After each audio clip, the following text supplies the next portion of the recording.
شهر رمضان الذي أنزل فيه القرآن هدى للناس وبينات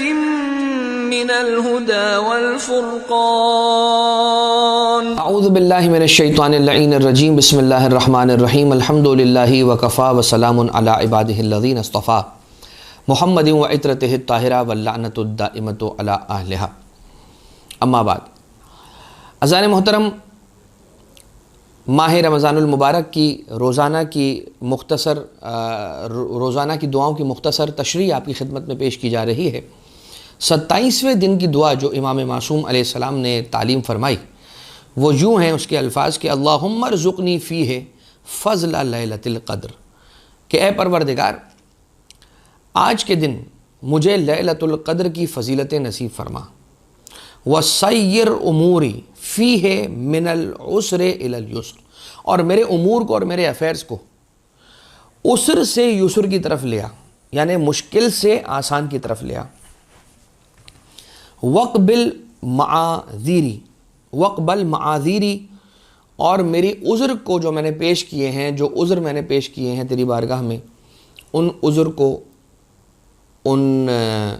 عرائض کو تو قبول کر لے۔ وَحُطَّ عَنِّي الذَّنْبَ وَالْوِزْرَ، اور اے پروردگار ذنب کو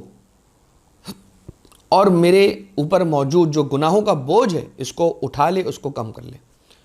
یا رؤوفاً بعبادہ الصالحین، یا رؤوفاً بعبادہ الصالحین، اور اے اپنے صالح بندوں پر رحم کرنے والے اور مہربان ہو جانے والے۔ اس دن کی دعا کی تلاوت کا ثواب من دعا بہ بنی لہ الف مدینۃ فی الجنۃ من الذہب والفضۃ والزمرد واللؤلؤ، کہ جو شخص اس دعا کی تلاوت کرے گا تو پروردگار عالم اسے قیامت میں 1000 مدینہ، جنت کے اندر 1000 شہر عطا کرے گا، اور ہر شہر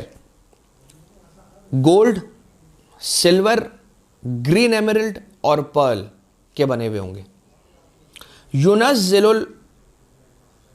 اب ینزل الملائکہ، تو یہ تو آیت ہے، اب اس کی جانب ہم آتے ہیں۔ البتہ پروردگار عالم اس دعا کے پڑھنے والے کے لیے میدان قیامت کے بعد جنت میں پروردگار عالم 1000 شہر اسے عطا کرنے والے ہیں، 1000 شہر، اور ہر شہر ایسا ہوگا کہ جو ذہب کا، فضہ کا، زمرد کا اور لؤلؤ کا بنا ہوا ہوگا۔ اب آئیے ذرا دیکھیے، لیلۃ القدر کا سوال کیا جا رہا ہے کہ پروردگار مجھے عطا فرما، میرا رزق قرار دے اس بات کو کہ میں لیلۃ القدر کی فضیلت کو درک کر سکوں، جو فضیلت ہے لیلۃ القدر کی، جو بھی فضیلت ہے میں اسے درک کر سکوں۔ مجھے نہیں معلوم کیا فضیلت ہے، مگر میں چاہتا ہوں کہ درک کر سکوں۔ اگرچہ پروردگار تو نے یہ کہا کہ ما ادراک ما لیلۃ القدر وما ادراک ما لیلۃ القدر، اور تم کیا جانو کہ لیلۃ القدر کیا ہے، مگر اتنا ضرور ہے کہ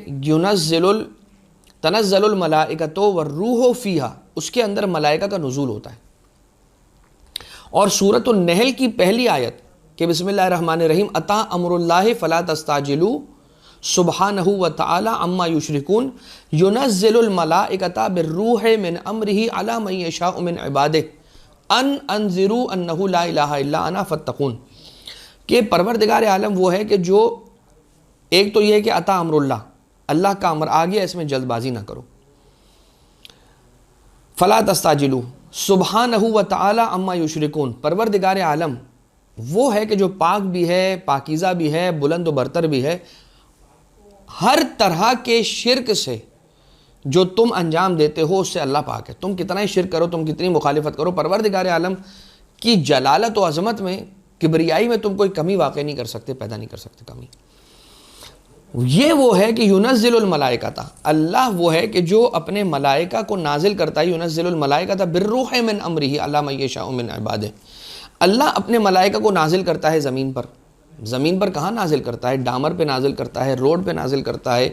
ممبر پہ نازل کرتا ہے، محراب پہ نازل کرتا ہے، مسجد میں نازل کرتا ہے، امام بارگاہ میں نازل کرتا ہے، مدرسے میں نازل کرتا ہے، اسکول میں نازل کرتا ہے، یونیورسٹی میں نازل کرتا ہے، گاڑی میں نازل کرتا ہے، ریل میں نازل کرتا ہے، پلین میں نازل کرتا ہے، کہاں پہ نازل کرتا ہے؟ اللہ نے پروردگار عالم نے اس سوال کا جواب عطا کیا اور ارشاد فرمائی ينزل الملائکۃ بالروح، روح کے ساتھ پروردگار عالم ملائکہ کو نازل کرتے ہیں، من امرہ، جو اپنا اللہ کا امر لے کر آتے ہیں، علی من یشاء من عبادہ، اپنے بندوں میں سے جن پر اللہ چاہتا ہے ان بندوں پر کہ جنہیں پروردگار عالم نے عام بندوں کے درمیان سے چن کے اپنا خاص بندہ بنایا ہے، ان پر پروردگار عالم نازل کرتا ہے اپنے ملائکہ کو۔ اور یہ ملائکہ کیا لے کر آتے ہیں؟ امر لے کر آتے ہیں۔ اب یہ مجھے بتلائیے گا کہ امر لے کر اللہ کے کسی بندے پر نازل ہوگا کوئی ملک،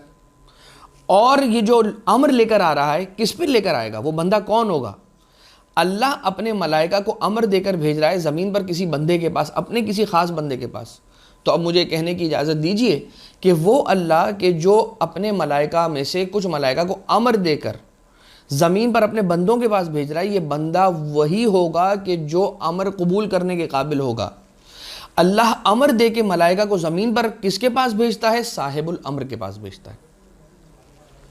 لہٰذا صاحب الامر کے پاس بھیجتا ہے، صاحب الامر کے پاس بھیجتا ہے۔ اور یہ یاد رکھیے گا، یہ آیت بھی سورہ نحل کی اور پورا کا پورا سورۃ القدر، یہ سورہ دلیل ہے اس سورہ کی وہ آیت کہ تنزل الملائکۃ والروح فیہا باذن ربہ من کل امر سلام۔ یہ پروردگار عالم اپنے ملائکہ کو امر دے کر صاحب الامر کے پاس بھیج رہا ہے، اور ہر سال بھیجتا ہے، اور جب تک شب قدر رہے گی قیامت تک، تب تک پروردگار عالم بھیجتا رہے گا، تب تک پروردگار عالم بھیجتا رہے گا۔ لہٰذا اس کا معنی اور اس کا مطلب یہ ہوا کہ امام زمانہ علیہ الصلوۃ والسلام کے وجود پر یہ آیت دلیل بن رہی ہے کہ رب ذوالجلال اعلان کر رہا ہے کہ میں امر دے کر اپنے ملائکہ کو زمین پر بھیج رہا ہوں۔ کس کے پاس بھیج رہا ہوں؟ صاحب الامر کے پاس۔ اور صاحب الامر آج نہیں ہے فقط، جب تک قیامت رہے گی تب تک ہر رات، جب بھی سال میں ایک مرتبہ شب قدر آ رہی ہے، اس رات میں اللہ اپنے ملائکہ کو امر کے ساتھ نازل کرتا ہے، اور جب تک یہ شب قدر رہے گی تب تک ملائکہ امر لے کر نازل ہوتے رہیں گے صاحب الامر پر۔ تو جب تک قیامت نہ آئے گی تب تک صاحب الامر سلامت رہے گا اور پروردگار عالم اسے سلامت رکھے گا۔ لہٰذا یہ سورہ قدر دلیل ہے امام زمانہ علیہ السلام کی امامت پر، ان کے وجود پر اور ان کی طول عمر پر۔ اب آ جائیے امام صادق علیہ السلام، چھٹے امام علیہ السلام سے پوچھا گیا ما لیلۃ القدر، لیلۃ القدر کیا ہے؟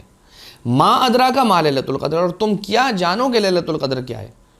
تو آپ کہیں گے کہ مولانا وہ تو حدیث ہے چھٹے امام علیہ السلام کی، جس میں کسی نے آ کر پوچھا ما لیلۃ القدر، تو مولانا نے تو بتا دیا کہ ما لیلۃ القدر کیا ہے، ہم کیا کہ نہیں پہنچ سکیں گے؟ اللہ نے تو کہا ہے کہ تم کیا جانو کہ لیلۃ القدر کیا ہے، تو بتا دیا کہ لیلۃ القدر کیا ہے۔ چھٹے امام علیہ السلام نے بتا دیا لیلۃ القدر کیا ہے۔ اور کیا بتایا؟ کیا ارشاد فرمایا؟ مولانا نے ارشاد فرمایا کہ اللیلۃ ہی فاطمہ والقدر اللہ، کہ لیلۃ القدر میں لیلہ سے مراد ہماری جدہ فاطمہ زہرا سلام اللہ علیہا ہے، اور قدر سے مراد اللہ ہے۔ تو تم کیا جانو کہ اللہ کی فاطمہ کیا ہے؟ اب بھی ما ادراک ما لیلۃ القدر کا عنوان ختم نہیں ہوا ہے، اس لیے کہ اگر تم لیلۃ القدر کو نہیں جانتے اور تمہاری کیا حیثیت اوقات ہے کہ تم لیلۃ القدر کو جانو، چھٹے امام علیہ السلام نے اگر بیان کر بھی دیا تو یہ بیان کیا کہ لیلۃ القدر سے مراد اللہ کی فاطمہ ہے۔ تو تم جس طرح لیلۃ القدر کی معرفت نہیں رکھ سکتے، تم نہیں جانتے کہ لیلۃ القدر کون سی رات ہے، اسی لیے 19 میں 21 میں 23 میں ڈھونڈتے ہو، اسی طرح سے جناب سیدہ سلام اللہ علیہا کی ذات کیا ہے، اس کی معرفت کسی کو حاصل نہیں ہوئی ہے اور نہیں ہو سکے گی۔ لہٰذا من ادرکا حق معرفتہا فقد ادرکا لیلۃ القدر۔ تو پھر یہ یاد رکھیے کہ اگر کوئی شخص جناب سیدہ سلام اللہ علیہا کی حق معرفت تک پہنچ جائے گا، تب کہیں جا کر وہ یہ کہہ سکتا ہے کہ میں نے حقیقت لیلۃ القدر کو پہچان لیا اور پہنچ گیا۔ اب انسان کے لیے کیا کہا جا رہا ہے کہ اے پروردگار، میرے لیے عسر سے یسر کی طرف کا سفر اختیار کروا، یعنی کہ وسیر اموری، میرے امور کو، میرے افیئرز کو، میرے کاموں کو پروردگار دن بدن آسان بنا، دن بدن مشکل نہ بنا۔ اے پروردگار، اے خدا، اے رب ذوالجلال، تیرا احسان ہوگا مجھ پر یہ کہ جو آنے والا دن ہے وہ کوئی نئی مشکل لے کر نہ آئے، اور اگر لے کر آتی بھی ہے، وہ کوئی مشکل آتی بھی ہے، اگر وہ دن نئی مشکل لے کر آتا بھی ہے، تو اے پروردگار ہم تجھ سے یہ التجا کرتے ہیں اور تجھ سے ہاتھ جوڑ کر یہ سوال کرتے ہیں کہ پروردگار اس مشکل کو تو ہمارے لیے ٹال دے، تجھے صدقہ محمد و آل محمد علیہ السلام کا۔ اگر کوئی رزق روزی کا، روزگار کا خدا نہ خواستہ کوئی مسئلہ ہے تو پروردگار اس مسئلے کو ہمارے حل کر دے، تجھے واسطہ ہے سرکار امیر المومنین علیہ السلام کا۔ وقبل معاذیری، اور اے پروردگار جو میں نے عذر پیش کیا، بہت ساری چیزیں عذر پیش کی میں نے کہ اے اللہ میری آنکھ نہ کھل سکی تو میں نے فجر نہیں پڑھی، اور مگر جیسے ہی میری آنکھ کھلی فوراً میں نے فجر پڑھی، لہٰذا میں مولا آپ سے التجا کرتا ہوں اور معافی چاہتا ہوں، آپ کیا کریں، میری عذر کو قبول کر لیں اے پروردگار۔ وَحُطَّ عَنِّي الذَّنْبَ وَالْوِزْرَ، اور اے پروردگار میرے کاندھے کو گناہوں اور بوجھ سے ہلکا کر دے۔ گناہ وہ کہ جو میرے اور تیرے درمیان ہے وہ گناہ، اور وزر وہ کہ جو میرے اور تیرے بندوں کے درمیان ہے۔ وزر کس